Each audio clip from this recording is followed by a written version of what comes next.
దేశం మొత్తం మీద ఉన్న best gold sellers best designs ఇప్పుడు హైదరాబాద్ లో pan India jewel show. Don't miss it.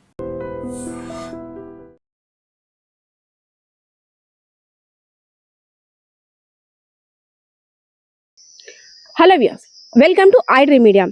వేసవి కాలం వచ్చిందంటే దొంగలకి పండగనే చెప్పుకోవచ్చు. ఎందుకంటే వేసవి ఉక్కపోతని అదేవిధంగా ఎండవేడిని తట్టుకోలేక రాత్రులు కూడా అధిక ఉష్ణోగ్రతలు నమోదవుతున్నాయి అనేసి ఎండవేడి తట్టుకోలేక ఆరు బయట నిద్రించే వారి సంఖ్య చాలా ఇంట్లో ఉంటుంటుంది.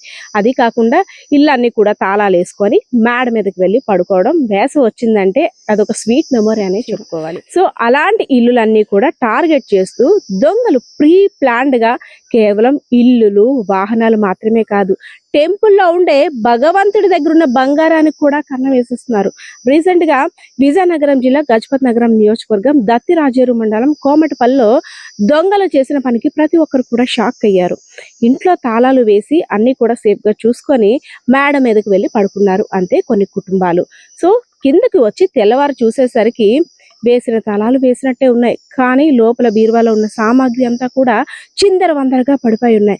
ఒక్కసారిగా కంగు తిన్నారు, షాక్ కి గురయ్యారు. అసలు ఏమైంది? మేము ఆల్రెడీ ఇంట్లో పైన ఉన్నాము, కనీసం ఎటువంటి సడి చప్పుడు కూడా లేకుండా దొంగలు తమ పని కానిచ్చుకున్నారని ఆ తర్వాత తెలుసుకున్నారు. లోపల ఉన్నటువంటి బంగారం, వెండి వస్తువులు, అంతేకాకుండా విలువైన వస్తువులు అన్నీ కూడా వరుస ఇళ్లలో కేవలం ఒకింటిని మాత్రమే టార్గెట్ చేయకుండా ఎవరెవరింట్లో అయితే ఏసీ లేదో బయట ఏసీ మెషిన్స్ చెక్ చేస్తున్నారంట. ఆ ఏసీ మెషిన్ లేని ఇంట్లోని వారంతా కూడా ఎండకి పైకే వెళ్తారు కాబట్టి ఈ ఇల్లు మనం కరెక్ట్ గా ఎంచుకోవాలి అనేసి టార్గెట్ చేసి వరుసగా ఇళ్లలో దొంగతనాలు స్టార్ట్ చేసేసారు. సో అక్కడున్న బైక్ ని కూడా దొంగతనం చేసేసారు. ఇంకా అది కూడా సరిపోక దేవుడి నగలకు కూడా కన్నం వేసేసారు. ఇంకా దేవుడి నగలను కూడా దోచేయడానికి ముందుకు వెళ్ళారంటే వారి పాపం పండినట్లే అని గ్రామస్తులు కూడా అంటున్నారు. ఏదైతేనే ఆరు బయట నిద్రించే వారు కూడా చాలా జాగ్రత్తలు తీసుకోవాలి. వీలైనంత మట్టుగా ఒంటి మీద బంగారం లేకుండా ఆరు బయట నిద్రించడం శ్రేయస్కరమని పోలీసులు కూడా హెచ్చరిస్తున్నారు. కేవలం బంగారం కోసం జరుగుతున్న కేసులు ఈ మధ్య క్రిమిపి ఎక్కువ అవుతున్నాయి కాబట్టి బంగారాన్ని దోచుకోవడానికి దొంగలు ప్రాణాలను కూడా తీయడానికి లెక్క చేయటం లేదు. కాబట్టి ప్రతి ఒక్కరు కూడా చాలా జాగ్రత్తగా ఉండాలని అయితే మాత్రం పోలీసులు కూడా హెచ్చరిస్తున్న పరిస్థితి కనిపిస్తా ఉంది.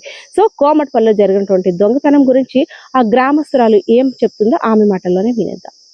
పల్లి గ్రామం మాది. నా పేరు శ్రీలక్ష్మి, నాది విజయనగరం జిల్లా.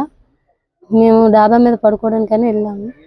వెళ్ళేసరికి మేము వచ్చేలోపు అన్నీ చిందరవందర చేసి డబ్బులు బంగారం వెండి తీసేశారు. డబ్బులు 2 లక్షల రూపాయలు పోయాయి. 6 తులాల బంగారం, ఒక అర కేజీ లోపే ఉంటుంది వెండి. అంతే.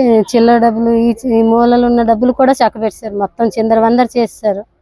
డబ్బులు కూడా తీస్తారు, పిల్లలు దాచుకునే డబ్బులతో సహా తీస్తారు.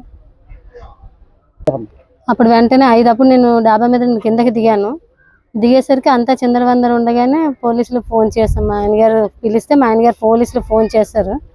పోలీసులు రావడం జరిగింది, అన్ని చూడడం జరిగింది, అందరికీ ఇన్ఫర్మేషన్ చేశారు సార్.